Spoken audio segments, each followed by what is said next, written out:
آج کہانی اس عظیم ہستی کی جسے انگریز حکومت نے بھی کہا تھا اگر محمود کو جلا کر خاک بھی کر دیا جائے تو ان کی خاک بھی انگریزوں کو اس ملک سے بھگائے گی۔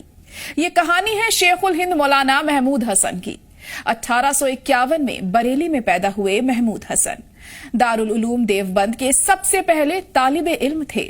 دیوبند صرف ایک مدرسہ نہیں، 1857 کی جنگ آزادی کا دوسرا مورچہ تھا۔ محمود حسن نے وہیں پڑھا، وہیں پڑھایا۔ 1874 میں استاد بنے، 1890 میں صدر مدرس اور شیخ الحدیث، 40 سال تک تعلیم دی۔ 860 عالم بنائے جن میں حسین احمد مدنی، عبید اللہ سندھی، انور شاہ کشمیری جیسے نام شامل ہیں۔ تنخواہ 75 روپے ملتی تھی، 50 گھر لے جاتے تھے، باقی مدرسے کو دے دیتے تھے۔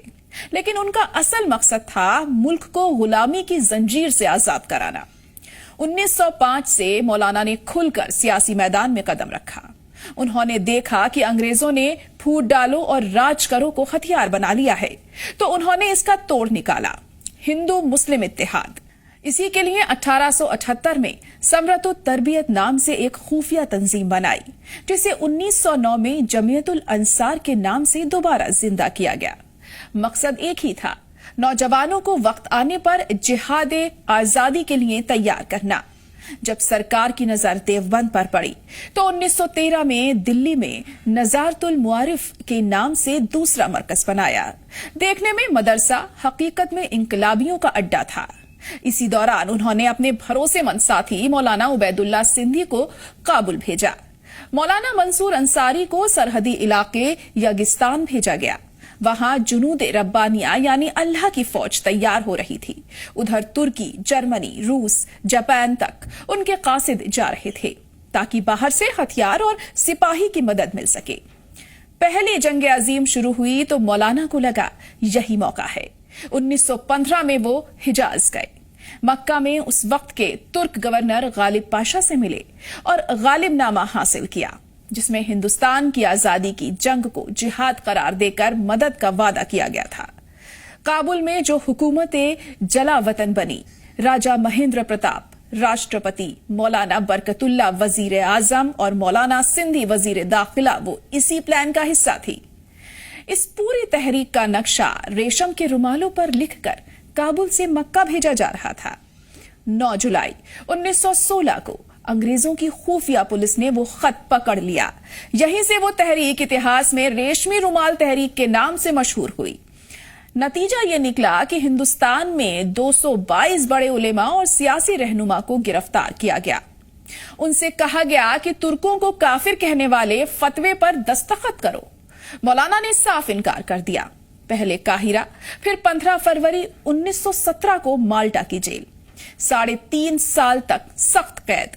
انگریزوں کی رولٹ کمیٹی نے خود انہیں جنگی قیدی لکھا۔ جنگ ختم ہونے کے بعد 8 جون 1920 کو جب وہ بمبئی کے سمندر کنارے اترے تو گاندھی جی، مولانا عبد الباری، شوکت علی نے ان کا استقبال کیا۔ انگریزوں نے ایک مولوی کے ذریعے پیغام بھیجا، سیدھے دیوبند چلے جائیے، سیاست سے دور رہیے۔ مولانا نے جواب دیا، میں سیاست سے دور نہیں رہ سکتا۔ آتے ہی انہوں نے 2 بڑے کام کیے۔ پہلا، 31 اگست 1920 کو ترک موالات یعنی اسہیوگ تحریک کے حق میں فتویٰ جاری کیا۔ 500 علماء نے اس پر دستخط کیے۔ یہ وہی اسہیوگ تھا جسے بعد میں کانگریس نے اپنایا۔ دوسرا، علی گڑھ کے طلبہ جب سرکاری مدد لینے والے کالج کو چھوڑ کر نکلے تو 29 اکتوبر 1920 کو مولانا بیمار، کمزور جسم، چارپائی پر لیٹے ہوئے علی گڑھ پہنچے اور جامعہ ملیہ اسلامیہ کی بنیاد رکھی۔ انہوں نے کہا، اگر اس سے انگریزوں کو تکلیف ہوتی ہے تو میں یہ ضرور کروں گا۔ اسی خطبے میں انہوں نے کہا، دشمن کی دی ہوئی تعلیم سے غلام پیدا ہوتے ہیں، آزاد قوم نہیں۔ یہ ان کی آخری خواہش تھی، دیوبند اور علی گڑھ کو ایک رشتے میں باندھنا، مذہبی اور جدید تعلیم کو جوڑنا اور ہندو مسلمان کو ایک منچ پر لانا۔ بس 1 مہینے بعد 30 نومبر 1920 کو دلی میں اس عظیم مجاہد آزادی نے آخری سانس لی۔ جنازہ دیوبند لے جایا گیا۔ مولانا محمد علی جوہر روتے ہوئے بولے،